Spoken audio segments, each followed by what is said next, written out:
Every few years, they swap the blueprint. First, they told us to run, then walking was the only safe bet. Suddenly, sitting was the new smoking.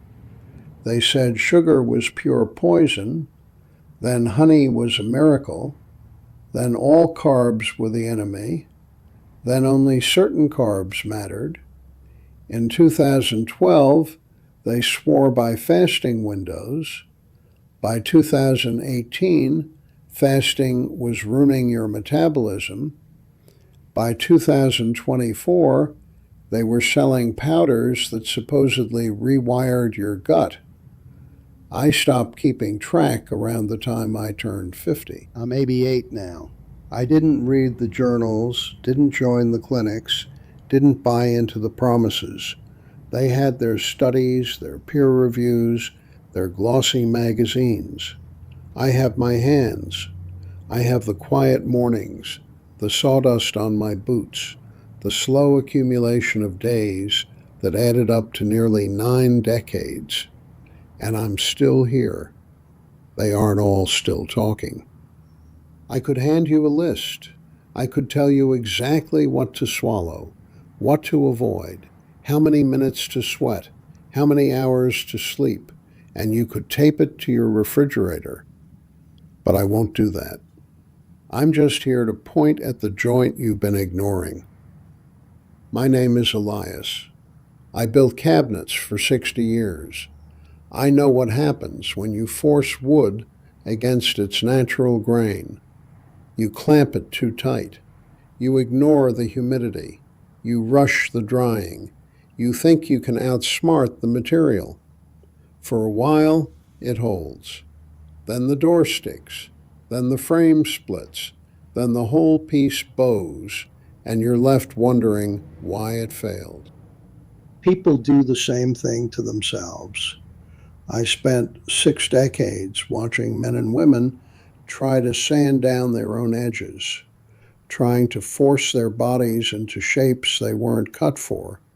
I didn't have a fitness tracker until my grandson gave me one in 2019. I wore it for 3 days. It told me my stress was high. I took it off and went back to the shop. You couldn't pay me to explain what a macronutrient ratio is. I've never weighed a portion in my life, and I won't pretend I uncovered some hidden code that all the wellness gurus missed. I didn't. What I have is simpler. I have 88 years of waking up, putting my boots on, and showing up. I learned everything from the workbench, not from a screen. I grew up in rural Ohio. We didn't have health coaches. We had a garden, a cellar, and a wood stove. You ate what the season allowed. Potatoes in autumn, beans in winter, tomatoes in summer. Nobody measured grams. You worked, ate, rested. No algorithm required. Sometime in the late 70s, a salesman left a pamphlet at my shop door. It claimed that natural fats would harden your veins before you turned 50. I read it while the glue dried, tossed it in a coffee tin, and forgot it existed. 20 years later, I found it under a stack of oak shelves. The same company had already rebranded itself, selling a different powder, warning against a different enemy. That was 1978. They've been pivoting ever since. Every time they shift, there's a new reason to feel guilty about the way you've been breathing. I learned early that trends don't age. They just get replaced. You don't build a house on shifting soil, and you don't build a life on shifting advice. I kept my shop door open.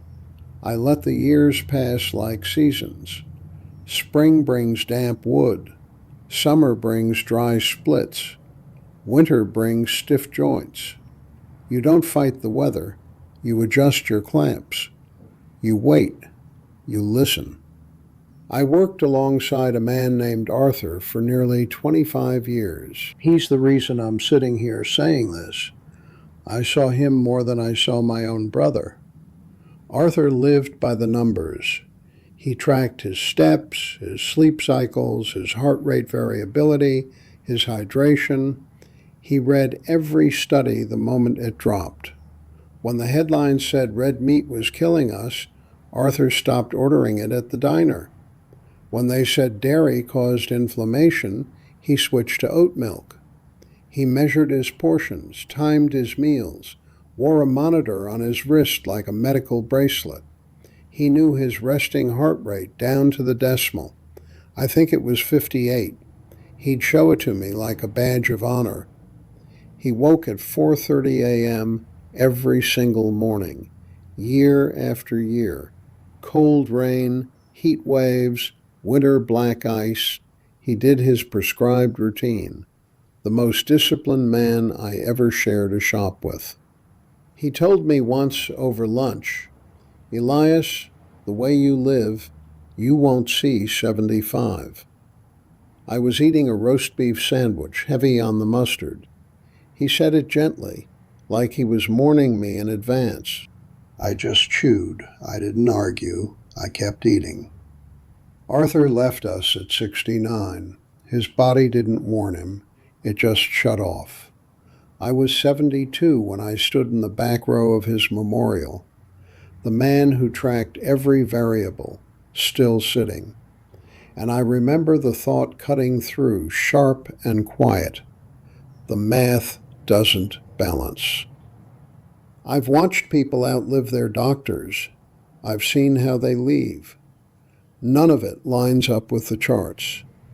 After Arthur, I stopped looking at what people consumed and started looking at what consumed them. The problem wasn't their plates. It wasn't their waistlines. Every single one of them had a hidden stress in the frame. Arthur spent his life terrified of the wrong metric, afraid of a trending headline, afraid of a natural appetite. He spent 2 decades optimizing his life so carefully that he never actually used it. I don't say that to dishonor him. I say it because I watched it unfold day by day, and I missed it until the shop went quiet. Then I looked at my own hands. I had my own tension, too. I've been carrying it for years. The kind you learn to walk around. The kind you call a quirk until it becomes a habit. A habit becomes a decade. My wife Margaret used to say, "Elias, you need to get your blood drawn. You're getting older. We need to see what's going on." I hadn't seen a physician in over a decade when she finally put her foot down. I was 79. She didn't ask. She called the clinic, wrote the address on a receipt, left it on the kitchen table. I went. The doctor was young, early 40s maybe. Clean desk, sharp posture, the kind of confidence that comes from textbooks and clean exams. He ran the panel. Cholesterol, glucose, inflammation markers, liver, kidney, the full sweep. I sat in that paper-lined room, feeling like a patient in a system I'd never joined, while he stared at his screen. He went quiet. Then he turned the chair. "Mr. Vance," he said, "these readings, how are you managing?" I didn't catch his meaning at first. "Managing what?" I asked. "These aren't typical for someone your age," he said. I told him I didn't know what to say. He asked about my diet. I told him I ate meat, potatoes, bread, whatever was on the table. I left out the occasional whiskey because I didn't want to lecture. He asked about supplements. "None," I said. He asked about movement. I told him I lift wood, carry tools, walk to the hardware store, rest when my shoulders tell me to. He started typing faster, like he was trying to pin down a ghost. Then he leaned in and asked the only question that actually mattered. "What's your secret?" Not what I eat, not how I sleep, what I do. I sat there, 80 years old, in a room that smelled like antiseptic, and realized I didn't have a formula. But I knew one thing I hadn't said out loud yet. I never fought my own rhythm. I never punished myself for hunger. I never followed a schedule that felt like a sentence. When every magazine declared carbs the enemy, I looked at my own frame and thought, this body is still carrying weight, still turning screws, still waking up without pills. Why would I sabotage what's already working? The experts were trying to rebuild engines that had already seized. I was just keeping mine oiled. Those are not the same thing. And I know some of you are at war with yourselves while you're still functioning. I watched Arthur count every gram, time every meal, force himself through ice-cold mornings. I always thought, that man is gripping his own life too hard. Discipline born from panic isn't discipline. The body hears that tension and it stores it. Arthur's flaw wasn't his cholesterol. It was 20 years of bracing for impact. I never braced. Not for food, not for aging, not for a number on a screen. I replaced what broke when it broke. I didn't spend my life planning down surfaces that were already smooth. A body isn't a machine you can force into perfect alignment. It's a living system. It bends. When you treat it like a problem to be solved, you create new cracks. When you treat it like a partner, you find your balance. I never needed a manual. I just needed patience. Last autumn, a reporter came to my porch. A young man, serious eyes, voice recorder, leather notebook. Sat in the chair you're sitting in now. Asked about my meals, my routines, my sleep cycles. I answered. Then he asked what advice I'd give to anyone hoping to reach 90.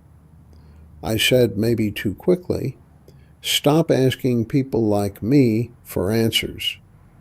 He smiled, thought I was being modest. I wasn't. Every few years, a new voice will tell you the last one was lying, I said, and they'll be right. And then they'll be wrong, too. That's the cycle. I've watched it turn for 70 years. Not a decade, not two. Write that down. He wrote it, closed the book, packed his gear, stood to leave. At the threshold, he turned back. Do you ever worry about how much time you have left? I looked at him. Kid, I've been shaping wood since I was 19. I've never met a craftsman who worries about the grain that hasn't split yet. I eat when I'm hungry. I rest when I'm tired. And I don't follow anyone's manual. I don't argue with my own nature.